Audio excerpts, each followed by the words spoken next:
Welcome to the marvelous land of Oz. I'm Mardell, reading Rinkitink In Oz by L. Frank Baum.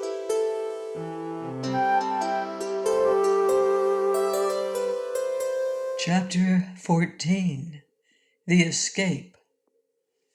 "Our fault," said Rinkitink, "is that we conquer only one of these twin islands at a time. When we conquered Regos, our foes all came to Corregos. And now that we have conquered Corregos, the queen has fled to Regos, and each time they removed the bridge of boats so that we could not follow them." "What has become of our own boat in which we came from Pingaree?" asked Bilbil. "We left it on the shore of Regos," replied the prince, "but I wonder if we could not get it again." "Why don't you ask the White Pearl?" suggested Rinkitink. "That is a good idea," returned the boy, and at once he drew the White Pearl from its silken bag and held it to his ear. Then he asked, "How may I regain our boat?" The voice of the pearl replied, "Go to the south end of the island of Corregos and clap your hands 3 times, and the boat will come to you." "Very good," cried Inga, and then he turned to his companions and said, "We shall be able to get our boat whenever we please. But then what shall we do?" "Take me home in it," pleaded Zella. "Come with me to my city of Gilgad," said the king, "where you will be very welcome to remain forever." "No," answered Inga, "I must rescue my father and mother, as well as my people. Already I have the women and children of Pingaree, but the men are with my father in the mines of Regos, and my dear mother has been taken away by Queen Kor. Not until all are rescued will I consent to leave these islands." "Quite right," exclaimed Bilbil. "On second thought," said Rinkitink, "I agree with you. If you are careful to sleep in your shoes and never take them off again, I believe you will be able to perform the task you have undertaken." They counseled together for a long time as to their mode of action, and it was finally considered best to make the attempt to liberate King Kitticutt first of all, and with him the men from Pingaree. This would give them an army to assist them, and afterward they could march to Regos and compel Queen Kor to give up the Queen of Pingaree. Zella told them that they could go in their boat along the shore of Regos to a point opposite the mines, thus avoiding any conflict with the warriors of King Goss. This being considered the best course to pursue, they resolved to start on the following morning, as night was even now approaching. The servants being all busy in caring for the women and children, Zella undertook to get a dinner for Inga and Rinkitink and herself, and soon prepared a fine meal in the palace kitchen, for she was a good little cook and had often helped her mother. The dinner was served in a small room overlooking the gardens, and Rinkitink thought the best part of it was the sweet honey, which he spread upon the biscuits that Zella had made. As for Bilbil, he wandered through the palace grounds and found some grass that made him a good dinner. During the evening, Inga talked with the women and cheered them, promising soon to reunite them with their husbands who were working in the mines, and to send them back to their own island of Pingaree. Next morning, the boy rose bright and early and found that Zella had already prepared a nice breakfast. And after the meal, they went to the most southern point of the island, which was not very far away, and Rinkitink riding upon Bilbil's back, and Inga and Zella following behind them hand in hand. When they reached the water's edge, the boy advanced and clapped with his hands together 3 times, as the White Pearl had told him to do. And in a few moments they saw in the distance the black boat with the silver lining coming swiftly toward them from the sea. Presently it grounded on the beach, and they all got into it. Zella was delighted with the boat, which was the most beautiful she had ever seen, and the marvel of its coming to them through the water, without anyone to row it, made her a little afraid of the fairy craft. But Inga picked up the oars and began to row, and at once the boat shot swiftly in the direction of Regos. They rounded the point of that island where the city was built, and noticed that the shore was lined with warriors who had discovered their boat, but seemed undecided whether to pursue it or not. This was probably because they had received no commands what to do. Or perhaps they had learned to fear the magic powers of these adventurers from Pingaree and were unwilling to attack them unless their king ordered them to. The coast on the western side of the island of Regos was very uneven, and Zella, who knew fairly well the location of the mines from the inland forest path, was puzzled to decide which mountain they now viewed from the sea was the one where the entrance to the underground caverns was located. First, she thought it was this peak, and then she guessed it was that, so considerable time was lost through her uncertainty. They finally decided to land and explore the country to see where they were, so Inga ran the boat into a little rocky cove where they all disembarked. For an hour they searched for the path without finding any trace of it, and now Zella believed they must have gone too far to the north and must return to another mountain that was nearer to the city. Once again they entered the boat and followed the winding coast south until they thought they had reached the right place. By this time, however, it was growing dark, for the entire day had been spent in the search for the entrance to the mines. And Zella warned them that it would be safer to spend the night in the boat than on the land, where wild beasts were sure to disturb them. None of them realized at this time how fatal this day of search had been to their plans, and perhaps if Inga had realized what was going on, he would have landed and fought all the wild beasts in the forest, rather than quietly remain in the boat until morning.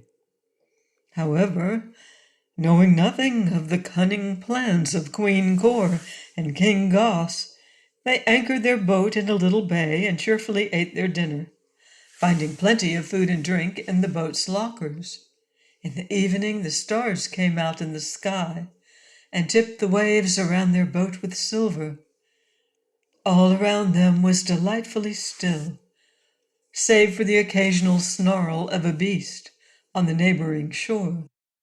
They talked together quietly of their adventures and their future plans, and Zella told them her simple history and how hard her poor father was obliged to work, burning charcoal to sell for enough money to support his wife and child. Nicobob might be the humblest man in all Regos, but Zella declared he was a good man and honest, and it was not his fault that his country was ruled by so wicked a king. Then Rinkitink, to amuse them, offered to sing a song, and although Bilbil protested in his gruff way, claiming that his master's voice was cracked and disagreeable, the little king was encouraged by the others to sing his song, which he did.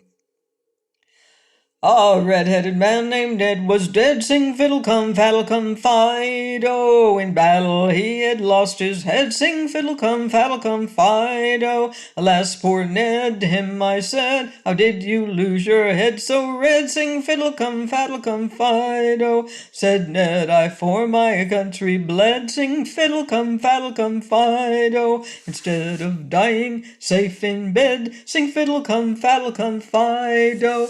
If I had only fled instead, I then had been ahead, sing fiddle come, faddle come, Fido. I said to Ned, do stop, your majesty, pleaded Bilbil, you're making my head ache. But the song isn't finished, replied Rinkitink. "And as for your head aching, think of poor Ned, who hadn't any head at all." "I can think of nothing but your dismal singing," retorted Bill. "Why didn't you choose a cheerful subject, instead of telling how a man who was dead lost his red head? Really, Rinkitink, I'm surprised at you." "I know a splendid song about a live man," said the king. "Then don't sing it," begged Bill. Zella was both astonished and grieved by the disrespectful words of the goat, for she had quite enjoyed Rinkitink's singing, and had been taught a proper respect for kings and those in high authority. But as it was now getting late, they decided to go to sleep, that they might rise early the following morning. So they all reclined upon the bottom of the big boat and covered themselves with blankets, which they found stored underneath the seats for just such occasions. They were not long in falling asleep, and did not waken until daybreak. After a hurried breakfast, for Inga was eager to liberate his father, the boy rowed the boat ashore, and they all landed and began searching for the path. Zella found it within the next half hour and declared they must be very close to the entrance of the mines. So they followed the path toward the north, Inga going first, then Zella following him, while Rinkitink brought up the rear, riding upon Bill's back. Before long they saw a great wall of rock towering before them, in which was a low arched entrance, and on either side of this entrance stood a guard, armed with a sword and a spear. The guards of the mines were not so fierce as the warriors of King Goss, their duty being to make the slaves work at their tasks and guard them from escaping, but they were as cruel as their cruel master wished them to be, and as cowardly as they were cruel. Inga walked up to the two men at the entrance and said, "Does this opening lead to the mines of King Goss?" "It does," replied one of the guards, "but no one is allowed to pass out who once goes in." "Nevertheless," said the boy, "we intend to go in, and we shall come out whenever it pleases us to do so. I am the Prince of Pingaree, and I have come to liberate my people, whom King Goss has enslaved." Now when the two guards heard this speech, they looked at one another and laughed, and one of them said, "The king was right, for he said the boy was likely to come here, and that he would try to set his people free. Also the king commanded that we must keep the little prince in the mines and set him to work, together with his companions." "Then let us obey the king," replied the other man. Inga was surprised at hearing this and asked, "When did King Goss give you this order?" "His Majesty was here in person last night," replied the man, "and went away again but an hour ago. He suspected you were coming here, and told us to capture you if we could." This report made the boy very anxious, not for himself, but for his father, for he feared the king was up to some mischief. So he hastened to enter the mines, and the guards did nothing to oppose him or his companions, their orders being to allow him to go in, but not to come out. The little group of adventurers passed through a long rocky corridor and reached a low, wide cavern where they found a dozen guards and 100 slaves, the latter being hard at work with picks and shovels, digging for gold, while the guards stood over them with long whips. Inga found many of the men from Pingaree among these slaves, but King Kitticutt was not in this cavern, so they passed through it and entered another corridor that led to a second cavern. Here also hundreds of men were working, but the boy did not find his father amongst them, and so went on to a third cavern. The corridors all slanted downward, so that the farther they went, the lower into the earth they descended. And now they found the air hot and close and difficult to breathe, Flaming torches were stuck into the walls to give light to the workers, and these added to the oppressive heat. The third and lowest cavern was the last in the mines, and here were many scores of slaves and many guards to keep them at work. So far, none of the guards had paid any attention to Inga's party, but allowed them to proceed as they would. And while the slaves cast curious glances at the boy and girl and man and goat, they dared say nothing. But now the boy walked up to some of the men of Pingaree and asked news of his father, telling them not to fear the guards, as he would protect them from the whips. Then he learned that King Kitticutt had indeed been working in this very cavern until the evening before, when King Goss had come and taken him away, still loaded with chains. "Seems to me," said King Rinkitink when he heard this report, "that Goss has carried your father away to Regos to prevent us from rescuing him.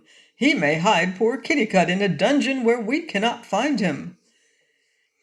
"Perhaps you are right," answered the boy, "but I am determined to find him wherever he may be." Inga spoke firmly and with courage, but he was greatly disappointed to find that King Goss had been before him at the mines and had taken his father away. However, he tried not to feel disheartened, believing he would succeed in the end in spite of all opposition. Turning to the guards, he said, "Remove the chains from these slaves and set them free."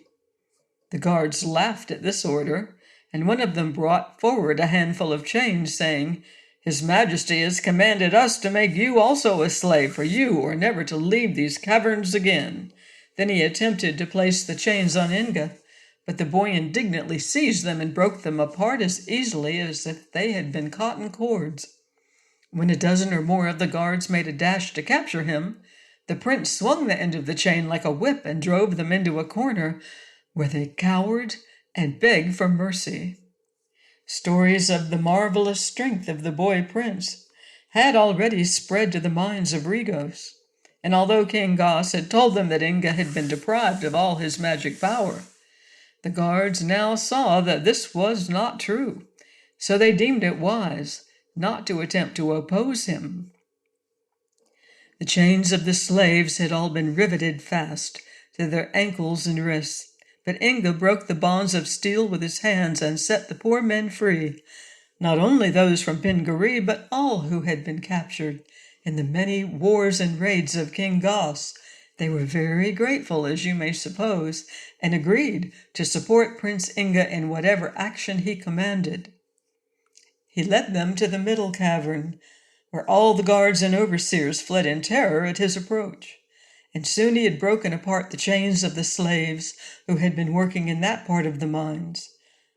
Then they approached the first cavern and liberated all there. The slaves had been so cruelly treated by the servants of King Goss that they were eager to pursue and slay them in revenge. But Inga held them back and formed them into companies, each company having its own leader. Then he called the leaders together and instructed them to march in good order along the path to the city of Regos, where he would meet them and tell them what to do next. They readily agreed to obey him, and arming themselves with iron bars and pickaxes, which they brought from the mines, the slaves began their march to the city. Zella at first wished to be left behind, that she might make her way to her own home. But neither Rinkitink nor Inga thought it was safe for her to wander alone through the forest, so they induced her to return with them to the city.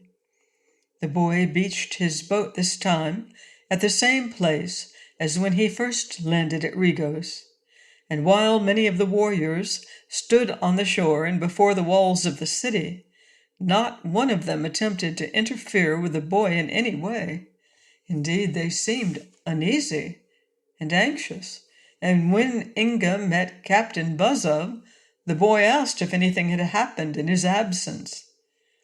"A great deal has happened," replied Buzzub. "Our king and queen have run away and left us, and we don't know what to do." Run away? Exclaimed Inga. Where did they go? Who knows?